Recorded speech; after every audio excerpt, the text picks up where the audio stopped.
نحمدہ و نصلی علی رسول الکریم اما بعد۔ کچھ لوگوں نے اطلاع دی ہے کہ کچھ شہروں میں، برطانیہ کے کچھ شہروں میں بغیر غسل کے کرونا کے مریض کو دفن کیا جا رہا ہے، بغیر غسل کے۔ تو یہ افسوس کی بات ہے۔ غسل دینا میت کو واجب ہے، حدیث کے اندر بار بار اس کی تاکید ہے، اس لیے غسل دینا اس کا ایک حق ہے۔ غسل دینا، کفن دینا، نماز جنازہ پڑھنا اس کا حق ہے۔ اس لیے جس طرح ڈاکٹر یا نرس گلوب پہن کر کے، کپڑے پہن کر کے اس کو مریض کو چھوتے ہیں، اس کے ٹریٹمنٹ کرتے ہیں، اس کو دوائیاں دیتے ہیں، اس طرح آپ بھی کپڑا پہن کر کے، گلوز کو پہن کر کے قریب جائیں اور ان کو دیں۔ غسل میں ایسے موقع پر ہاتھ سے چھونا ضروری نہیں ہے، دور سے شاور یا پائپ کے ذریعے اس کو 3 مرتبہ پانی بہا دیں، 3 مرتبہ کافی ہو جائے گا۔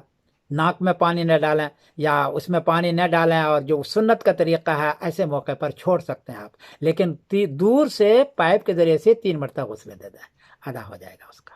تو یہ ضرور کریں اور توکل بھی رکھیں اللہ تعالیٰ آپ پر۔ اگر موت لکھی ہوگی تو آپ بہرحال مر جائیں گے، اور موت نہیں لکھی ہے تو آپ کرونا وائرس کے پاس کتنے جائیں گے، انشاءاللہ موت نہیں ہوگی۔ توکل رکھیں، اللہ پر بھروسہ رکھیں کہ اللہ تعالیٰ ہمیں اس میں آزمائے نہیں۔ اور اس کی بڑی فضیلت ہے نماز جنازہ کے پڑھنے کا اور دفن کرنے کی فضیلت ہے کہ 2 قرات آپ کو ثواب ملتا ہے، اور 1 قرات وحد کے پڑھا ہوا ہے۔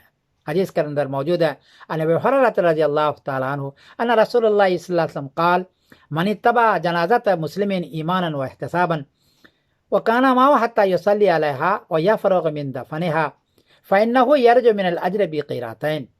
کوئی آدمی نماز جنازہ پڑھے اور قبرستان تک جائے تو اس کو 2 قرات ملتا ہے۔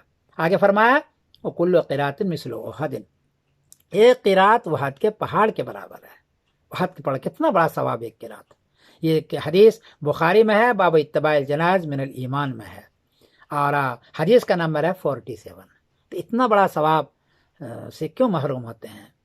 اچھا، اس کے لیے کوئی ضروری نہیں کہ عالم ہی ہو، جو دیندار ہو اور غسل دینا جانتا ہو وہ ہمت کریں۔ بہت سارے شہروں میں ہے، کچھ جوان ہمت کے کیے ہوئے ہیں، ہمارے مینچسٹر میں جوانوں نے ہمت کی ہے اور پورے طور پر ان کو غسل بھی دیتے ہیں، کفن بھی دیتے ہیں، پورا گلوب پہن کر کے دیتے ہیں، اور وہ ہمت کرتے ہیں اور ایک جو واجب ہے حق وہ ادا کرتے ہیں۔ اس لیے سارے شہروں کو میں گزارش کرتا ہوں، علماء کو، عوام سے، کہ ایسے موقع پر اللہ سے دعا بھی کریں اور ساتھ ہی ساتھ مسلمان کے حق کو ادا بھی کریں۔